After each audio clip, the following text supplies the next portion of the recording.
So, magandang araw, magandang buhay mga kaparikoy. Dito na naman tayo sa ating kusina ni kaparikoy ninyo. At muli tayong magluluto. At ituloy-tuloy na natin itong pagluluto na to habang may pang-sahog pa. Di ba? So, para isang lutuan na, isang linggo. Di ba? So, ganun ka-easy. So, bali, ang lulutuin natin nga pala ngayon ay gagawa tayo ng lugaw para makapagbaon-baon para sa umaga ay masarap ang lugaw sa umaga. Lalo na dito ay palamig na ng palamig. Kaya iyan ang gagawin natin. Pero bago ang lahat, sasabihin ko muna sa inyo ang mga ingredients na ating gagawin ngayong araw na to. Okay? So, bali may mga lamang loob tayo. Okay? So, yun ang igigisa natin. Damihan natin ng luya. Yun, mga malupit. Tara, umpisa na natin. Ayan, so mukhang mainit na. Mukhang mainit na ang kawali natin. Ayan, halos di na gumagalaw ang mantika.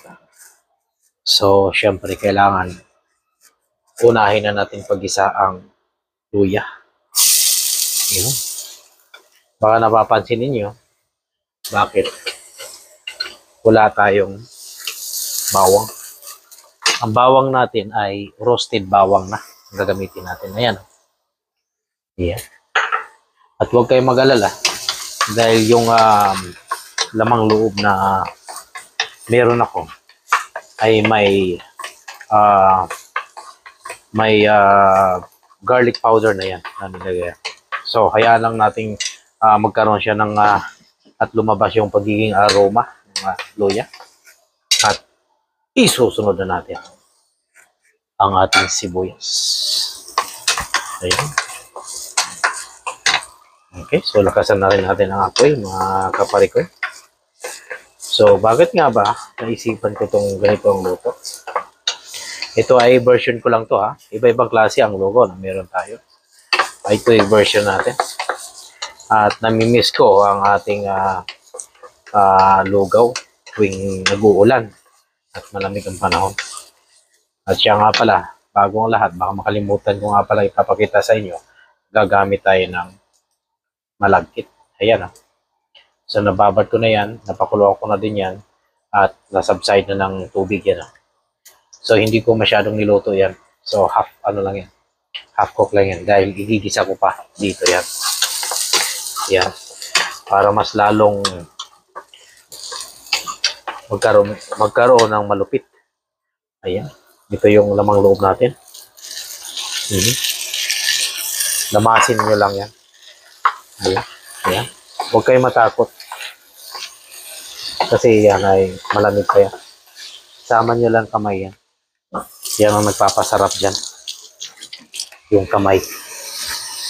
Yan yung pangsandok nyo. So, syempre, hindi mawawala ang ating pamintang durog. Ayun. Ayun. At syempre, hindi magpapahuli ang ating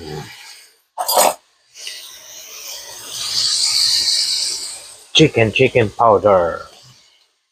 Okay. So, dyan pa lang, lalagyan na natin ng chicken powder yan. Baka mamaya makalimutan pa natin. Ito. Siya nga pala, kumukulo na yung itlog natin sa kabila. Ayan, oh. Yan ang panghalo natin dyan. Mamaya. O, di ba? So, kitang-kita, oh.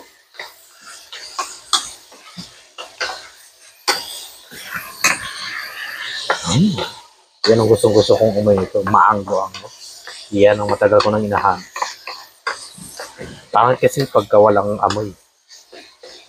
Tayo kasi inahanap natin yung amoy. Wow! Sobra.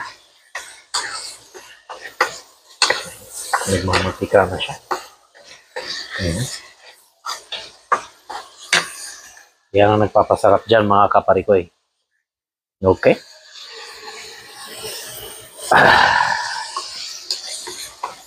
Halukayin pa natin. Ayan, napakasimple lang ang gawa na to ha. So, igigisa lang natin kung meron kayong mga ganito, mga taba-taba. o mga pwede nyong kahit mga scrap. Alam niyo yung panglugaw kasi ay hindi nyo naman talaga kailangan ang Ricardo ay mamahalin. Di ba? Kailangan usap muna tayo. Ayan, babalikan natin ang ating kwentuhan habang sinusuti natin ang ating pang Ricardo na nasa kawali. Ayan, di ba? So, pabilisang ano lang ito. Itong ginagawa natin ay makaka-create na kayo ng kahit anong klaseng lugaw na meron sa bahay. Okay? So, yung mga scrap nyo, yung mga ginigisa nyo o yung mga pinapakuluan yung mga karne o kahit anong klaseng karne na pinapakuluan niyo yun. Kaya, kung naaalala nyo, may mga video ako na yung mga pino-frozen ko at nilalagay ko sa plastic na soup na sabaw lang. Yun yung mga kadalasan na ginagawa ko. Pero ngayon talaga naubusan ako ng soap base. So wala tayong ginamit niyan kundi normal na natural lang. So pero mostly yan lagi akong merong baon talaga na naka-frozen. So yun ang nilalagay kong sabaw na yung pinaka broth niya. Okay? Para lalong sumarap. At kahit saan, kahit anong klaseng ang panghalo niyo sa lugaw niyo ay pwedeng-pwede. Kahit yung mga tira-tira sa manok ninyo na buto-buto na lang, napakasarap niyan. Yan. Kahit ano, basta alam nyo na lalasa doon sa lugaw at pwedeng-pwede yan. Basta makamura lang tayo. Di ba? So tara, balikan natin ulit yung ating sinusuti. Ay. So, yun na. Ito na yung pagkakasuti natin at saka natin ngayon isusunod ang sinasabi ko sa inyo na palagkit. Yan. Ayan.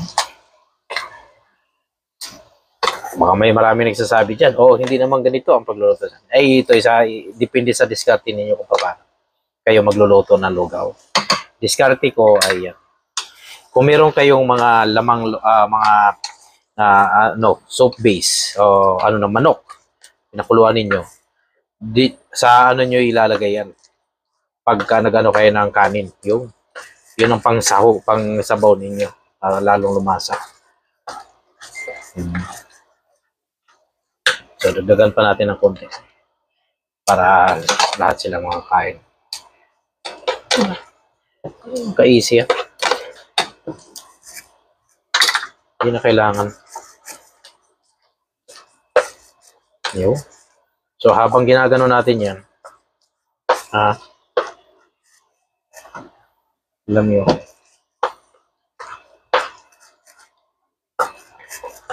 lalagyan na natin ng tubig yan para dumami pa ng husto. Ayun.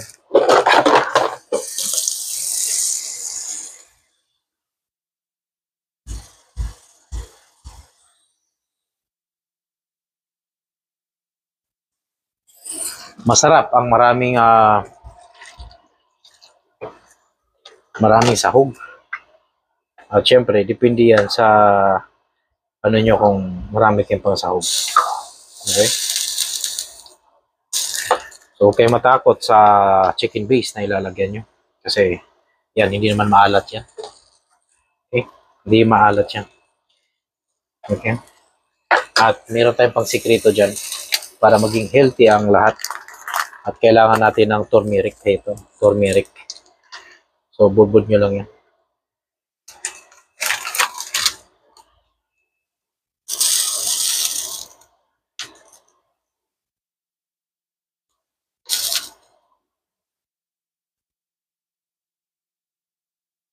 Yan ang pangpakulay natin. Okay? So, ang iba gumagamit ng aswiti. Pero ako, ang ginagamit ko dyan ay turmeric. Luyang dilaw. Kumbaga. Yun.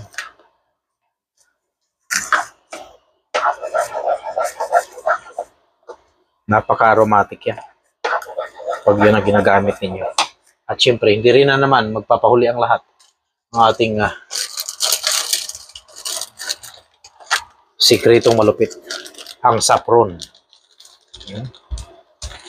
Lalagyan natin ng saffron yan. Ubusin na natin yan. Baka ubusin pa ng iba yan. Yan. saffron. Mostly ginagamit sa mga Indian.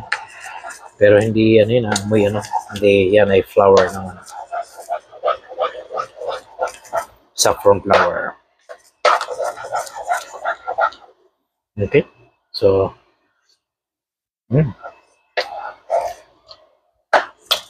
doon pa lang, nakikita nyo, ramdam ko na ang lasa. Napakaswabing swabe. Lalagyan natin ng konting asin yan. At syempre, hindi magpapahuli ang lahat na naman. Sikretong malupit na naman.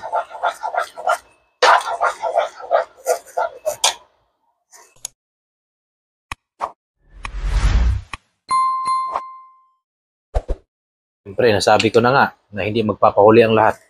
Pagdating sa anggo ay patis ang pangpalasa niya. So, lalagyan mo lang ng patis yan. Okay? Siyempre, hahaluin mo lang ng bahagya yan. At mamaya lalagyan natin ng maraming bawang yan. So, kahit nandyan na yan,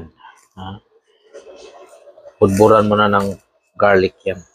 Then mamaya, may ilalagay pa tayo sa itaas. Ayan.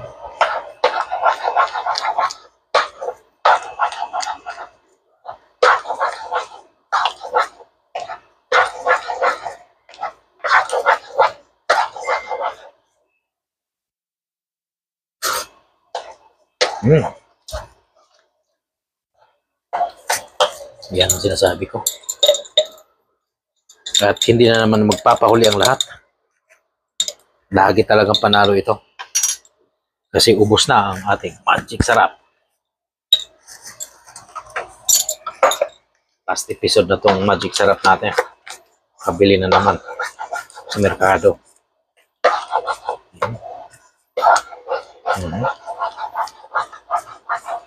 Kailangan natin konting apoy. Ayun. Lasang-lasa ng mga kaparikoy.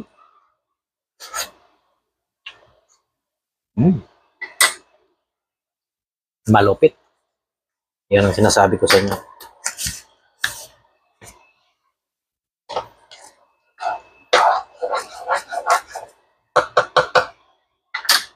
Ayan ang itlog natin. Malapit na maluto. So, tumitibok-tibok na. Okay. Ayan na. Luto na ang ating lugaw, mga kaparikoy. Ganyan na kadali, mga kaparikoy. Ayan. So, ito, ang itlog nating malupit. Ihalo mo lang ng bahagya yan para mas lalo tumibay ang mga tuhod natin. Lagyan ng itlog yan. Ayan. So, dumating na rin si Mrs. Sakto-sakto. Ayan. Okay. A few moments later. Ayan. So, diyan nagtatapos ang ating lugaw ngayong araw na to at makikita nyo naman. So, tara, kain na natin sa plato natin, mga kaparikoy. Para sa ganun, magkaalaman na kung ano talaga ang kahinatnan ng ating niluluto. Okay, here you go. Taran! Taran! Okay. Ayan ang itlog. Ayan ang itlog. Okay. Here you are. Papatakan lang natin ang ating masibagong onion leeks. At syempre, hindi magpapahuli ang lahat.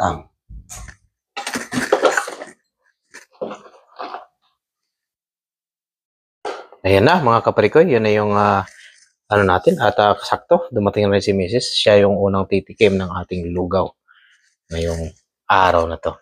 Okay?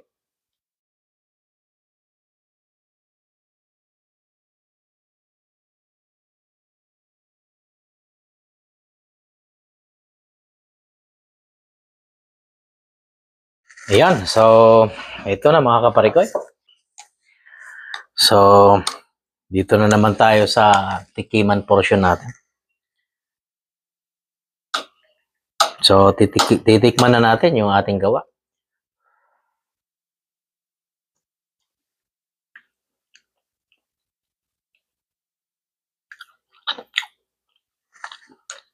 Gustong-gusto ko talaga yung laman loob na parang nalulusaw na lang sa dila mo. Kalambot.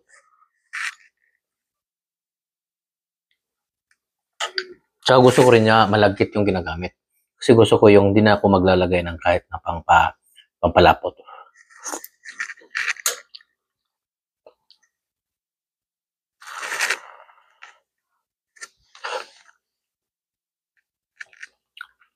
Mas lalong sasarap ito kung yung sinabaw ko ay yung mga pinagkuluan ko ng mga karne.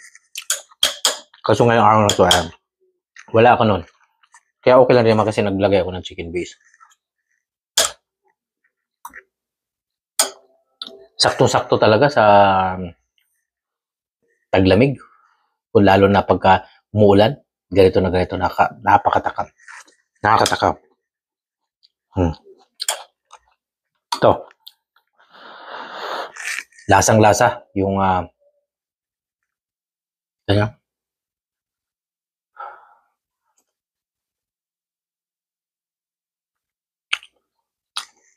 Yung luya. Yun ang pinakamalaga sa lahat. Pipinuhin nyo yung luya. Talaga. Para maisama nyo pagka subo nyo ng ganito.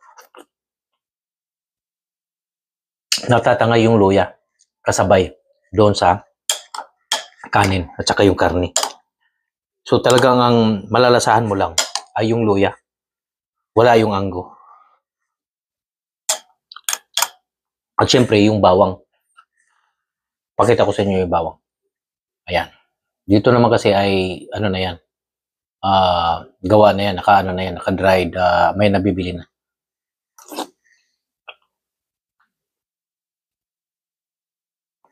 Pero maganda pa rin yung maggagaya to, magigisa kayo ng luya, ng bawang habang inano nyo yung karne. Ayan. Diyan. Dito na naman nagtatapos ang ating kwentong Buhay Canada mga kaparikoy. Maraming salamat ulit sa inyong pagsubaybay sa aking mga kwentong Buhay Canada. Kaya huwag kayong mawawala at huwag kayong magsawang magsuporta sa aking mga videos. At huwag niyong kalimutang mag-share at likes and hit the notification bell para lagi kayong update sa aking mga videos. Kaya dito lang sa Buhay Canada.